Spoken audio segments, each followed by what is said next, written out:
Hay bandas que hacen historia y hay bandas que la editan. Le ponen reverb, la masterizan, le agregan un solo de guitarra distorsionado y la dejan colgando en un loop eterno.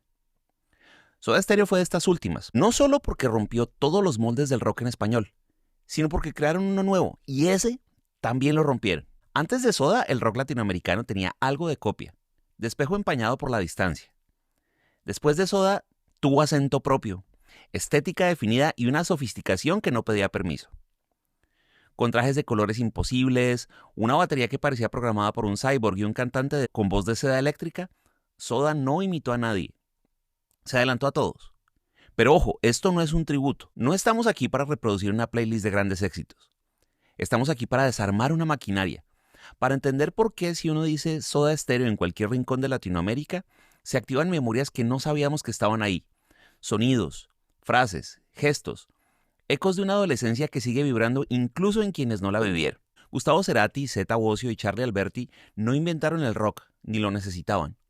Lo que sí hicieron fue transformarlo en una experiencia sensorial, visual, poética, emocional, escénica. Como si cada disco fuera una instalación artística con guitarras. Como si cada concierto fuera una declaración de principios sobre cómo habitar el escenario, con elegancia, con distorsión, con una mezcla exacta de arrogancia y profundidad. Y sí, hay algo más. Hay algo que no se puede cuantificar ni en ventas ni medir en reproducciones. Algo que tiene que ver con el aura, con la estética del enigma, con esa sensación de que Soda nunca fue del todo terrenal y mucho menos Gustavo Cerati. Ese ser que parecía vivir a medio camino entre la consola de sonido y un universo paralelo. Hoy vamos a recorrer la historia de Soda Stereo, pero no como arqueólogos del vinilo. Vamos a tratar de descifrar ese misterio raro que hace que su música todavía suene nueva, aun cuando todo ha cambiado. Porque quizás, solo quizás, Soda no fue una banda, fue una frecuencia y hay todavía quienes estamos sintonizados. Vamos a transportarnos a Buenos Aires, a principios de los años 80. La dictadura argentina agonizaba y en el aire empezaban a colarse nuevas libertades, nuevas estéticas, nuevas formas de decir lo que antes estaba prohibido. En ese clima enrarecido entre facultades, fiestas privadas y citas de cassette que pasaban de mano en mano, tres jóvenes decidieron que el rock nacional necesitaba algo más de pelo. Gustavo Cerati y Zeta Bosio se conocieron en la universidad, no en un jam session salvaje ni en un garaje subterráneo. Fue en la carrera de publicidad. Lo que si lo pensamos bien tiene muchísimo sentido, porque Soda Stereo fue desde el principio una banda que entendió el poder de la imagen, del mensaje, de la puesta en escena y sí, también del producto. Con la incorporación de Charly Alberti en la batería, el hijo de Tito Alberti, una figura del jazz argentino, el trío queda completo. Y lo primero que hicieron fue afilar su sonido a punta de influencias británicas, The Police, Talking Heads, XTC, Elvis Costello. Pero lo notable no fue lo que copiaban, sino lo que transformaban, porque aunque las referencias fueron bastante claras, Soda no sonaba como un pastiche, sonaba como algo nuevo, como si Buenos Aires se hubiera conectado de golpe a la misma frecuencia urbana que Londres, pero con letras que hablaban de paranoia cotidiana y de romanticismo. El primer disco, Soda Stereo, epónimo en 1984, tenía un sonido fresco, irónico, casi juguetón. Canciones como Dietético o Te hacen falta vitaminas parecían salidas de un comercial lisérgico. Pero luego la cosa se puso seria muy rápido. Con el álbum Nada Personal de 1985 y sobre todo con Signos de 1986, Soda dejó de ser una curiosidad estilosa para convertirse en una fuerza cultural. Ahí estaba Cuando pasa el temblor, mezclando cumbia andina con post-punk, como si eso fuera lo más natural del mundo. Ahí estaba Persiana Americana, un himno de deseo y de distorsión. Ahí estaban los primeros estadios llenos, los peinados imposibles, las portadas diseñadas como manifiestos visuales. Y mientras otras bandas buscaban autenticidad desde lo barrial o lo político, Soda apostaba por algo más ambiguo, más elegante, más sónico y funcionaba. En una región que hasta entonces tenía puros ídolos locales, Soda fue el primer fenómeno verdaderamente continental del rock en español. Desde Argentina hasta México, pasando por Perú, Colombia, Chile o Venezuela, el trío se convirtió en un fenómeno pop masivo, sin dejar de ser sofisticado. No fue magia, fue estilo, fue timing y definitivamente fue talento, pero sobre todo fue un acto de diseño artístico, en el sentido más amplio de este término. Porque Soda diseñaba discos como si fueran piezas gráficas, conciertos como si fueran instalaciones y canciones como si fueran mapas emocionales de una generación que ya aún no tenía nombre, pero que ya tenía una banda sonora. Para finales de los años 80, Soda ya no era una banda, era una institución, una marca registrada, una multinacional del rock. Pero como suele pasar con los que llegan al pico muy rápido, a Gustavo Cerati le empezó a picar el monstruo del cambio, porque si algo lo definía era esa incomodidad elegante de quien no soporta repetirse. En 1988 lanzan el álbum Doble Vida, producido en Nueva York por Carlos Alomar, el guitarrista de David Bowie. Y se nota, porque este disco tiene groove, tiene funk, tiene sofisticación. En La Ciudad de la Furia es más que una canción, es un paisaje, oscuro o existencial. Es el momento en que Soda deja de ser color neón para volverse escala de grises, más elegante, más profunda, más consciente de su propia estatura artística. Pero no estábamos todavía ni cerca del punto de inflexión. Ese punto de inflexión llegó con el álbum Canción Animal del 1990, un disco que podría haber sido el punto final de cualquier carrera. Fue absolutamente perfecto. Rock directo, letras contundentes, himnos como de música ligera, T para tres o Un Millón de Años Luz. Era el disco más accesible y a la vez el más sólido. Y sí, también el más exitoso, Soda en estado de gracia, Soda llenando el estadio de Vélez Sarsfield, Soda en MTV, Soda en todos lados. Y sin embargo, apenas 2 años después, cuando cualquier otra banda habría capitalizado el momento con más de lo mismo, Soda hace exactamente lo contrario. Lanza Dynamo en 1992, un álbum que no pidió permiso para sonar distinto. Shoegaze, electrónica, psicodelia, loops, texturas. Dynamo no fue un disco, fue un salto al vacío. Y como todo salto al vacío, dividió al público. Algunos se bajaron ahí. Otros, los menos, entendieron que Soda no estaba interesado en hacerse predecible, ni rentable, ni cómodo. Dynamo no tenía hits evidentes, tenía climas. Era un disco para escuchar de noche, con audífonos, con ganas de dejarse arrastrar. Temas como Primavera Cero o Sweet Saumerio eran rompecabezas sónicos. Nada que ver con Persiana Americana. Pero justo eso era lo genial. Soda ya no quería sonar como Soda. Fue su disco menos comprendido en su momento y hoy, irónicamente, es uno de los más venerados por los melómanos, el más influyente, el más adelantado a su época, como dicen los críticos cuando finalmente entienden algo 10 años más tarde. Soda pudo haber vivido del éxito de Canción Animal, pero ellos eligieron el arte, el riesgo, y en ese riesgo firmaron su sentencia, porque después de Dynamo ya no había mucho más que hacer como banda. Antes de que existiera algo llamado branding, Soda Stereo ya lo practicaba. No porque quisieran venderse como producto, sino porque entendían instintivamente que una banda no se construye solo con guitarras y baterías.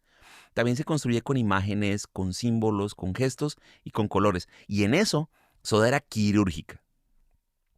No es casual que Gustavo Cerati y Zeta Bosio se conocieran estudiando publicidad. En lugar de subirse a la moda de la autenticidad desaliñada, decidieron hacer de la estética una declaración. Desde el comienzo cuidaron mucho cómo se veían, cómo se mostraban, cómo se armaban, incluso cómo se iluminaban en escena. Era una banda con diseño, con narrativa visual, con estrategia. En los 80, mientras otras bandas del rock se mostraban como tipos comunes con jeans y camisas a cuadros, Soda apareció con peinados imposibles, maquillaje, trajes ajustados, estampados, una especie de aire de sofisticación New Wave que parecía llegar directo desde Manchester o de Berlín. No era frivolidad, era un lenguaje, era un código, era una manera de decir, no somos de acá aunque seamos de acá. Y funcionaba porque el público los miraba como extraterrestres perfectamente editados. Y los videoclips fueron una parte esencial de esa construcción. En una época donde el videoclip apenas estaba consolidando como herramienta narrativa, Soda ya usaba ese formato para ampliar su universo. Por ejemplo, cuando pasa el temblor filmado en las ruinas de Tilcara, convertía la canción en una experiencia andina post-punk surrealista. Suena bien extraño. Signos en blanco y negro era puro simbolismo. El cuerpo, el tiempo, los elementos. Zoom, ya en su etapa final, era un videoclip dentro de un videoclip con pantallas, ojos y cámaras observándose a sí mismas. Nada era accidental, todo estaba enmarcado. Incluso las portadas de sus discos parecían diseñadas por estudios de arte. Por ejemplo, la de Signos, con una tipografía gótica sobre un fondo blanco con símbolos zodiacales. Misteriosa pero elegante. La de Doble Vida, Cerati, Zeta y Charlie frente a un espejo roto en colores saturados y oscuros. Y está la de Dynamo, por supuesto, una explosión psicodélica con estética glitch antes de que existiera el glitch como estética. Soda no necesitaba gritar. Con una imagen ya todo estaba dicho. Y en escena ese concepto se amplificaba. No era solo una banda tocando, era toda una experiencia. Las luces, el vestuario, la escenografía, los gestos, todo estaba coordinado con una obsesión casi teatral. Como si cada show fuera una performance cuidadosamente diseñada, porque definitivamente lo era. Cerati no se movía como un frontman típico, se desplazaba con precisión, como si midiera cada paso en función de la música. No se desbordaba, no necesitaba romper una guitarra para mostrar intensidad. Lo suyo era el detalle, un gesto, una mirada, una inclinación mínima del cuerpo. Era el poder del menos. En retrospectiva podríamos decir que Soda Stereo fue una banda que diseñó su existencia como si estuviera construyendo una obra de arte total. Y lo hizo décadas antes de que se hablara de experiencias inmersivas. Cada disco era una sala, cada videoclip una ventana, cada concierto una instalación y ellos, por supuesto, eran los curadores. Soda Stereo no hacía canciones sobre algo. No hablaban de una chica que se fue, ni de un barrio, ni de una anécdota concreta. Había algo más etéreo, más insinuado, más cerebral. Las letras no llegaban como historias, llegaban como imágenes, como frases sueltas que se pegaban a la piel sin necesidad de lógica. Cerati escribía como quien borda símbolos. Era capaz de tomar una emoción enorme, como el amor, como la ruptura, como la espera, como el deseo, como el hartazgo, y transformarla en una frase que parecía abstracta, hasta que la escuchabas por tercera, por cuarta vez. Miremos algunas. Por ejemplo, ella usó mi cabeza como un revólver. Es algo violento, visual, incómodo, pero sin embargo nadie necesita una explicación literal. Todos sabemos lo que significa, lo hemos sentido. Es una manera poética de decir me destruyó, me jodió, pero con elegancia, con impacto, con precisión quirúrgica. T para tres. T para tres es una de las canciones más desnudas de su catálogo. Una letra escrita con la economía de un telegrama emocional. Es el retrato de una madre que anuncia una enfermedad mientras 3 personas toman té. Nunca dice cáncer, nunca dice muerte. No hace falta, con ese silencio contenido y esa guitarra frágil, ya todo está dicho. Un roce secreto basta para estallar el deseo en estado puro, una frase mínima, cargada de electricidad. No hay sobreexplicación, no hay moraleja, solo es una imagen perfecta. Cerati podía sugerir más en una línea que otros en una discografía entera. Y en la etapa solista de Cerati esto se profundiza. Por ejemplo, cruza el amor, yo cruzaré los dedos, una plegaria sin dioses. Una forma de decir, espero lo mejor aunque no tengo el control, hermoso, pero resignado a la vez. O en Crimen, la espera me agotó, no sé nada de vos, dejaste tanto en mí. No hay grito, no hay rencor, solamente esa certeza silenciosa del abandono que no se nombra, pero se respira. Incluso cuando se usaban frases más directas, Cerati las vestía con ambigüedad. Poder decir adiós es crecer. ¿A quién se lo dice? ¿A una pareja? ¿A una banda? ¿A un yo del pasado? No interesa. Es una frase que funciona como cierre de ciclo universal. Por eso está en camisetas, en tatuajes, en frases de WhatsApp, porque suena simple, pero está tallada con un bisturí emocional. Y sin embargo nunca cayeron en la trampa de la autoayuda. Sus letras no querían explicar la vida, querían sugerirla, abrirla, dejarla vibrar. Cerati escribía desde un lugar raro, un cruce entre un poeta urbano, un lector voraz y un diseñador sonoro. Cada palabra estaba pensada como textura, como parte del ritmo. La lírica era sonido, no solo significado. En algunas canciones incluso parecía no importar tanto el qué dice como el cómo suena al decirlo. Y eso quizás es la marca definitiva de su escritura. Las letras de Soda no están hechas para entenderse, sino para sentirse. Y cuando eso se logra, ya no hay traducción que haga falta. Pero retornemos a la historia de Soda. Y como toda historia que se precie de ser leyenda, necesita un buen final. Y Soda Stereo, que entendía la puesta en escena como nadie, nos iba a marchar por la puerta de atrás. Para 1997 las tensiones internas ya eran imposibles de ignorar. Cerati quería explorar, quería seguir mutando, quería liberarse de ese traje de estrella. Zeta y Charlie querían sostener el fenómeno, pero también sentían el desgaste.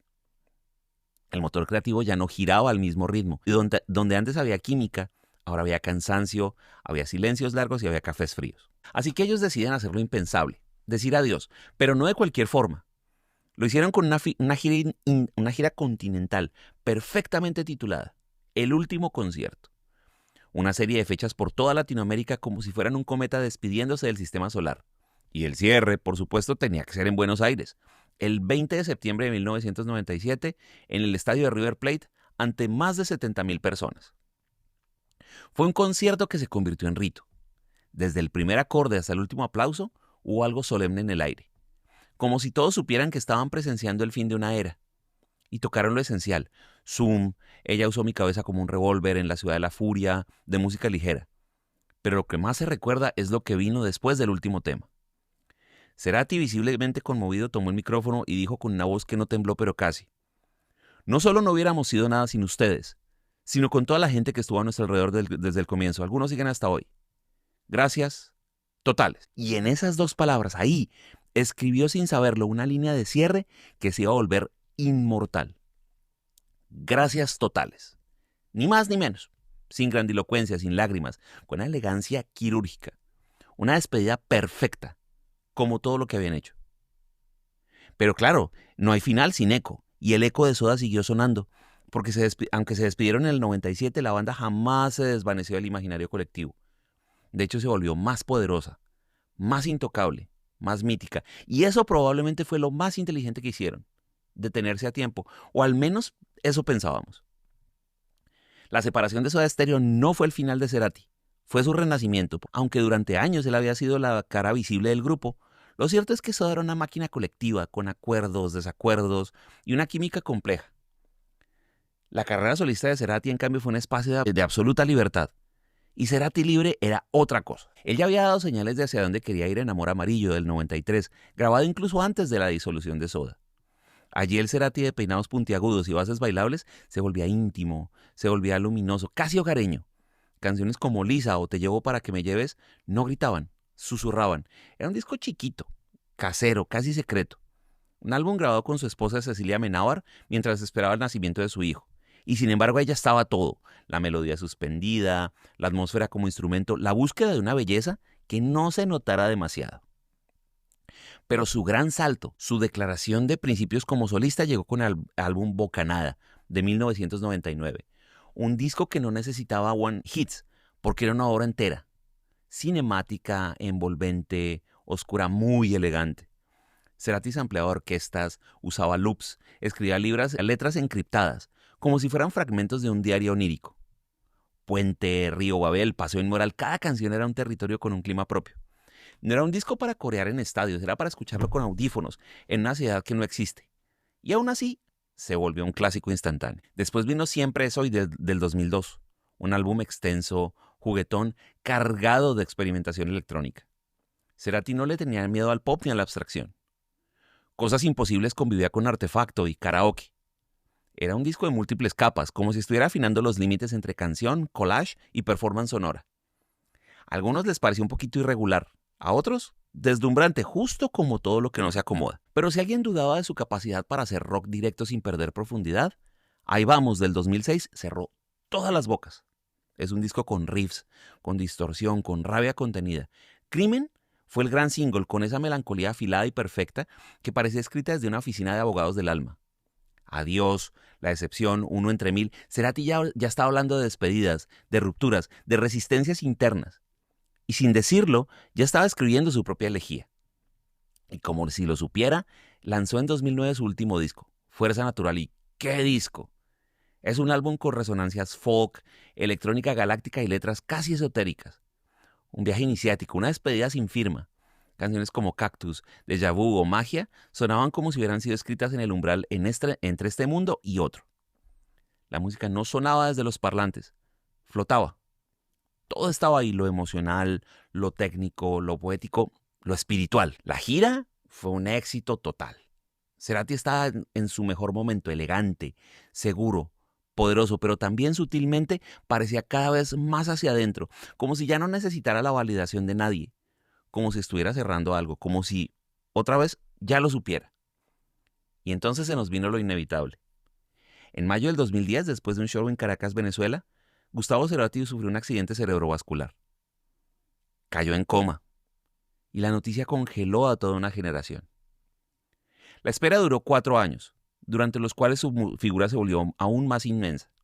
Seguía ahí, dormido, entre la esperanza y el silencio.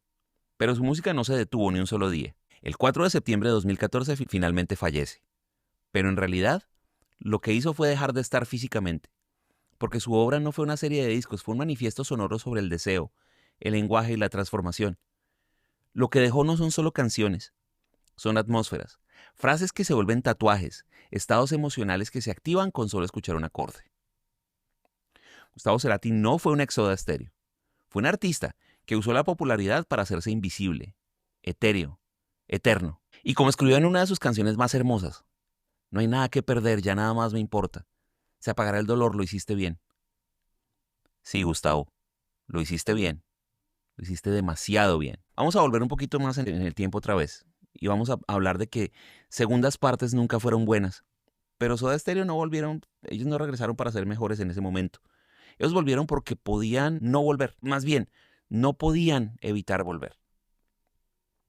En 2007, 10 años después de aquella despedida monumental, el trío original se reunió para una gira titulada, con toda la ironía del mundo, Me verás volver.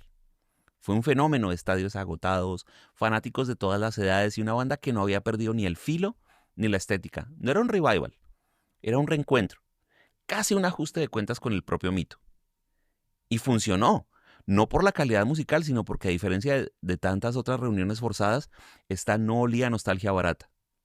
Cerati seguía siendo un dandy sonoro, Zeta tenía la misma energía y Charlie, bueno, Charlie era Charlie, preciso, sobrio, sin una gota de sudor.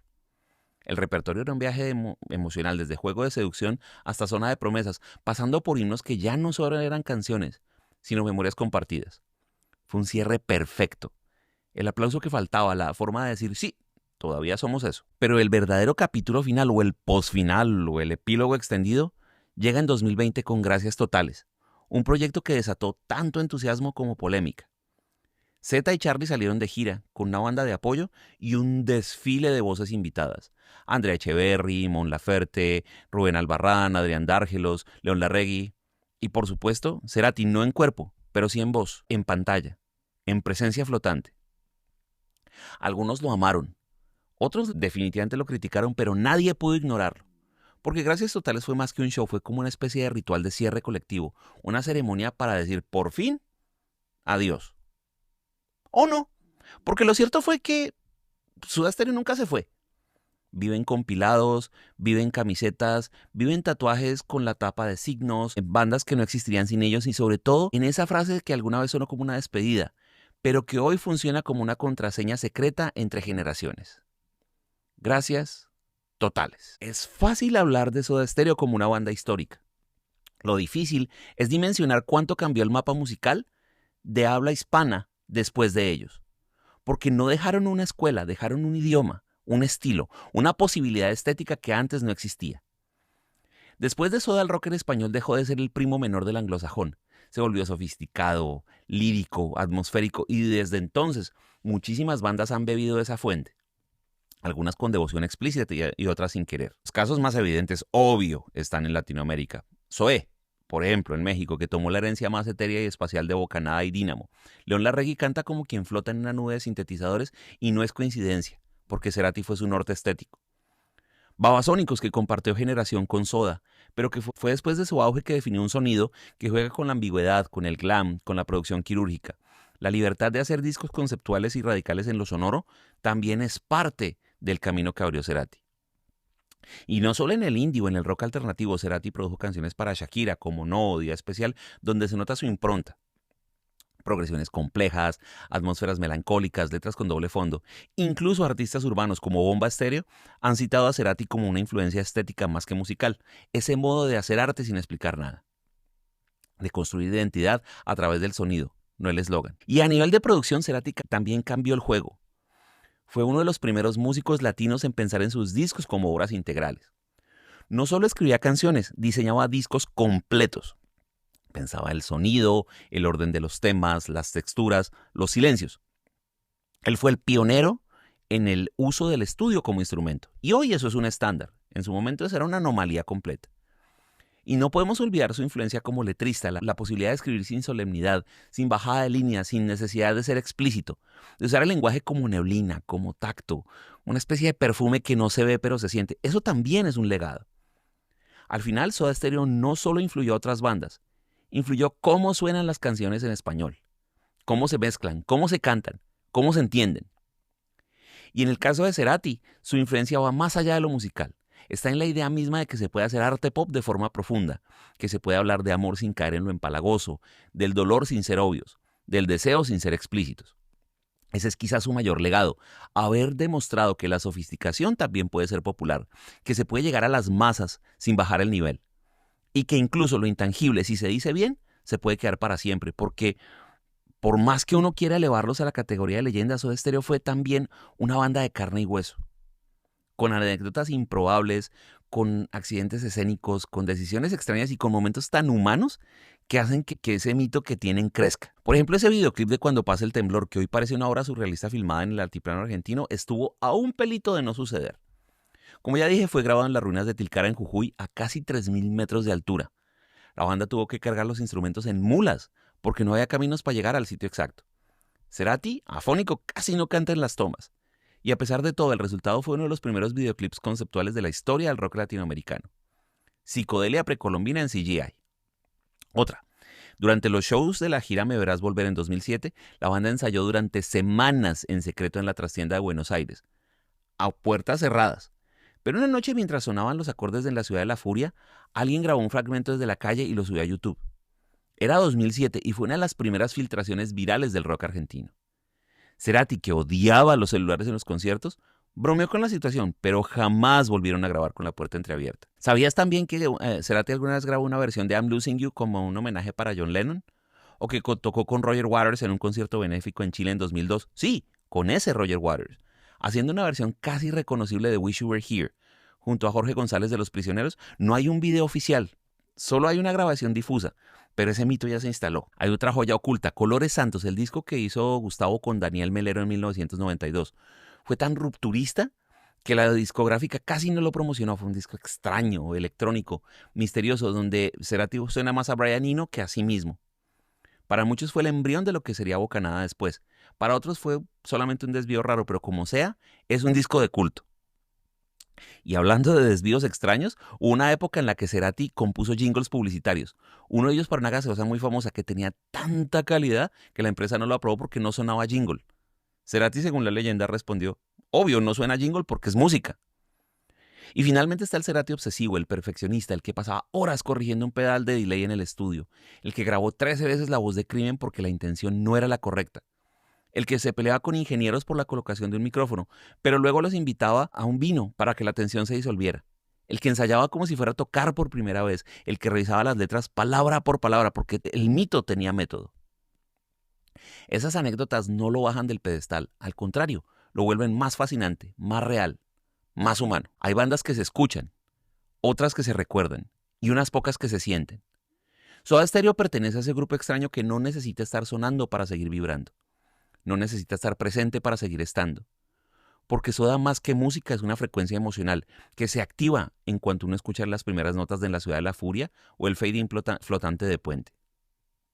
Durante años fueron el sonido de una generación que empezaba a descubrir que el rock podía ser elegante, que se podía bailar sin perder profundidad, que se podía cantar sobre el deseo sin cursilería, sobre el amor sin promesas, sobre el dolor sin gritos. Soda Stereo fue el espejo de una adolescencia sofisticada y una adultez que todavía no sabía cómo iba a sonar. Y por eso sigue funcionando, porque sus canciones no envejecen, solamente cambian de forma. Y Gustavo Cerati, ¿qué decir que no se haya dicho ya sobre su música? No fue un rockstar, fue un diseñador de atmósferas, un poeta de la reverberación, alguien que entendió que las palabras no son lo más importante de una canción.